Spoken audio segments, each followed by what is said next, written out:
So they'll pay for money cards, they won't pay for transfers. So sometimes the parties just split everything and automatically produce. Some cases, it's just everything. So what do you want to do? Well, we need to go through the court. No, you would just say, or, just let me know. I'll give you my phone, and you guys can decide. Okay. But yeah, I guess it's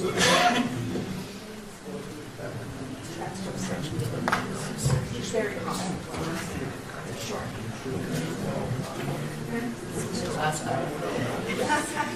Yeah, I would have to go back. Yeah. I think we can discuss it.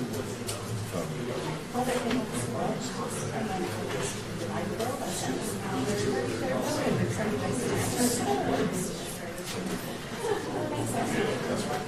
And then I think we can pay you extraordinary. Yeah, sure. I'm used to doing lots of tests.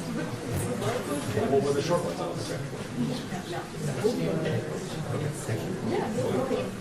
And then, so I'm from California, would you like that? Like a 3-day, 10-day? Yeah, so I can send that to you. Excellent. Okay. Oh, I'm just a court reporter. Just a court reporter.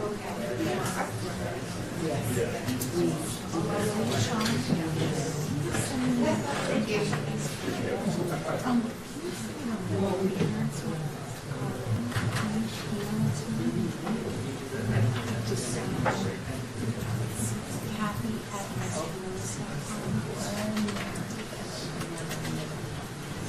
So it's go through one of the reasons because I don't have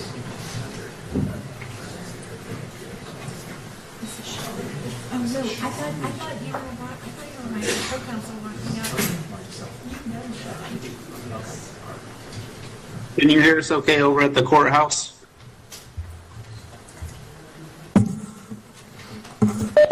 Yes, we can hear you. Thank you. Okay, just to confirm, we are good to go. Mr. Robinson's here and we will be ready as soon as the judge steps on. Thank you.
And then my last name is Esther, it's Martinez, which we all use. Thank you so much. I'll forward it.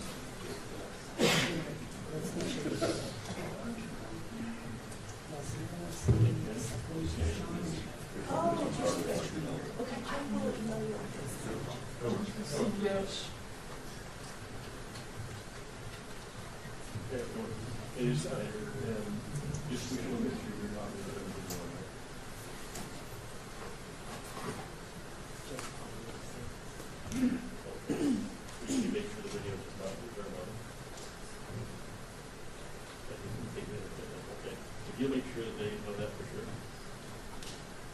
So if you follow the way or whatever.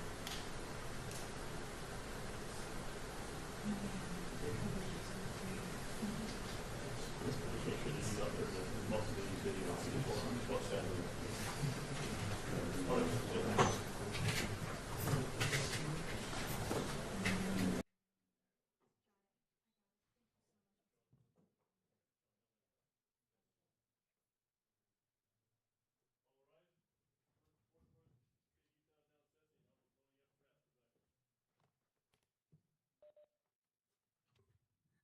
seated. Good morning. Court is now in session.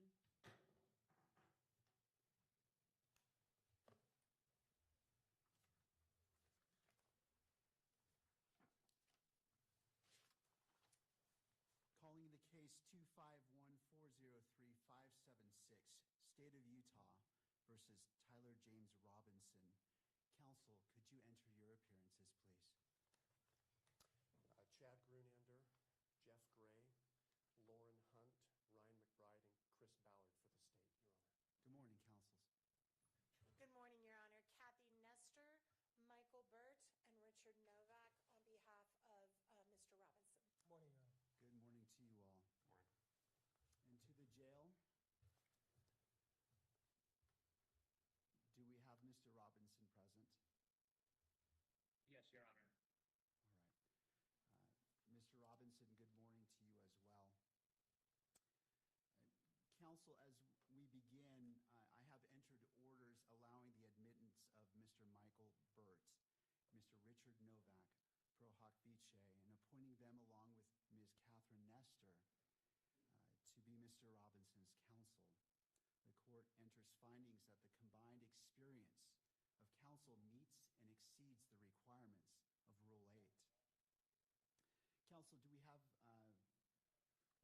what would we like to accomplish today? I have two items, Judge. I just wanted to make a record that under Rule 16 of the Utah Rules of Criminal Procedure with respect to discovery, the state is required to provide to the defense within 5 days of the defense's request the discovery that we relied on in making this charging decision. We'll be prepared to do that, so we'll look for defense counsel's request over the next day or so, and we'll provide that to the defense. Thank you. We also, for the court's information, we met this morning with the defense team briefly in our office to talk about discovery and the process, so we'll be working together. There is a substantial amount of discovery in this case, Your Honor. It's voluminous, to say the least, and we're working on a process where we can exchange information as quickly as possible and be efficient in that process. The other item I had, Your Honor, I saw that over the weekend there was a protection order, pretrial, and trial publicity order entered by Your Honor. And I just was... For senior women who keep going strong, discover lightweight, all-day comfort in your new wardrobe savior. It reads, to that end, lawyers participating in the investigation or litigation of this case shall inform all witnesses, investigators, consultants, staff members, or other members of the prosecution or defense teams that the prohibitions contained in this order. The state, we're seeking some clarification with respect to the phrase all witnesses, Your Honor. There are a number of witnesses that have yet to be identified that will likely be used in the state's case. This occurred in front of 2,000 to 3,000 students at Utah Valley University. So we're in the process of identifying those witnesses. And so those individuals are presently unknown right now. So we're looking for a little clarification from the court. And I suppose we're not going to make any arguments today, but there may be some follow-up pleadings that we may need to file. Thank you. Ms. Nestor, did you want to be heard about that issue? No, Your Honor, we would defer to whatever the court wants to advise them on that matter. I mean, I think it's fairly obvious that we don't know who all the witnesses are in this case yet. I think it's just important that if anyone is identified that they have information about this order. So I think other than that, we wouldn't weigh in on any other matter. Thank you. Well, thank you for that question. That's an important one. The court will rule that as the witnesses become known to each side, that information is conveyed to abide by this order. Obviously, there are potentially many witnesses, and so it's not the expectation that you would be able to do that up front, but as they become known, I would ask that you would inform them of this. Anything else, counsel? Nothing from the state. Nothing else, Judge. Thank you. Ms. Nestor. Thank you, Your Honor. We recognize that we are here today for a waiver hearing. It is not our intent to waive a preliminary hearing in this matter. We are going to be seeking that one be set. However, based largely on what the state just referred to as far as the voluminous nature of the discovery materials, we do think it would be prudent to simply reset for another conference, another waiver hearing, a little bit down the road, where we have a better idea once we start seeing the discovery as it rolls in. I do recognize we're going to be getting that first batch in 5 days, but it's my understanding from our meeting today that there is massive amounts of digital that is going to be coming, and until we can kind of get our heads around exactly what we're dealing with and how much we need to process, it's going to be difficult for us to give you a reasonable expectation of when we will be ready to do the prelims. So we're asking today that we put that decision off, and maybe we could check in 30 to 60 days and just kind of let the court know where we're at and how much we're looking at and how much time we may need to set a preliminary hearing. Also, as far as a detention hearing, we are not asking the court to address that issue at this time. Under the statute, the issue is going to come down to the question of whether there's substantial evidence, which right now we're just not in a position at all to be able to even argue to the court. So we are probably going to ask that the court delay that decision possibly until the time of the prelim. But if it's sooner, we will ask the court for a hearing. But at this time, we are not asking the court to make any decisions on that matter. Thank you, counsel. In regards to the next hearing date, how about October 30th at 10 a.m.? That works for the state, Your Honor. Thank you. All right. That's fine for the defense, Your Honor. All right. Now, as we're at the beginning, anything further from counsel from either side? No, Your Honor. Thank you. All No, right. Your Honor. Thank you. As we are at the beginning of this case, it is my intent to only speak when I'm needed or it is necessary. But today I do wish to provide guidance and expectations that you can have for this court and wish to enter an order as well. As this case moves forward, Mr. Robinson's constitutional rights will be protected at every stage.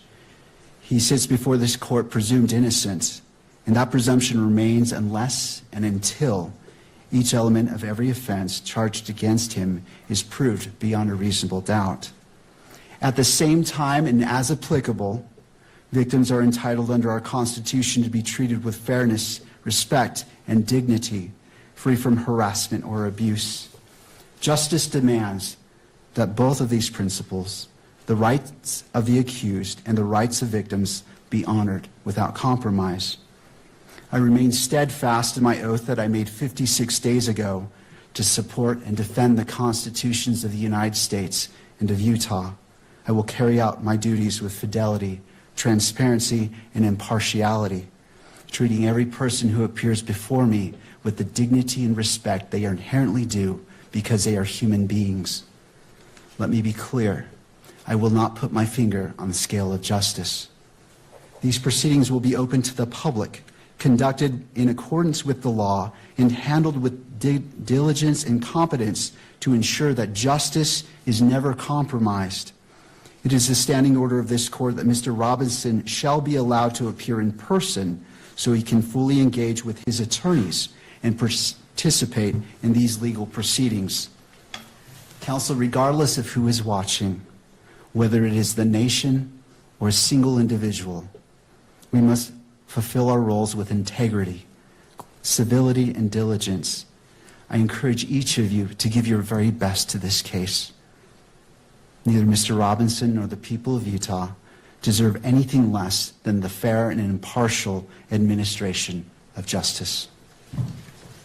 In regards to the next hearing, counsel, on that October 30th date at 10 a.m., it's the court's intent that it be in person if it be the wish of counsel for the defense for Mr. Robinson to be present. It is, Your Honor. Thank you. Thank you. Counsel, anything else that we can address today? Your Honor, we appreciate the court's comments with respect to Your Honor's role in this case. In like matter, we commit to approach this case with integrity, with professionalism and civility. We are truth seekers. We will aggressively pursue the truth in this case. Thank you. Thank you.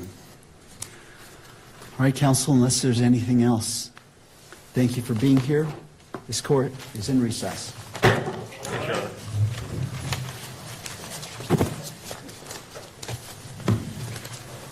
My stamp on that. Okay.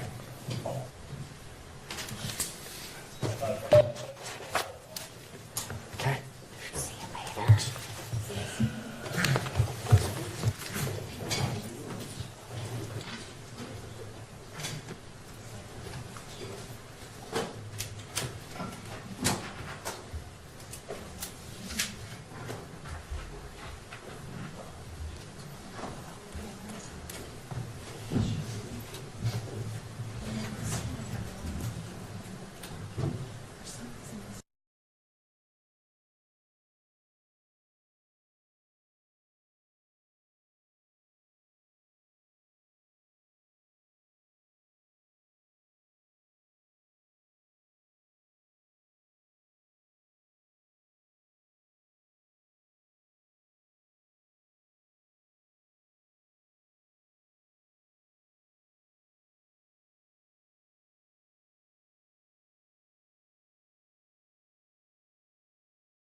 Got safety protocols?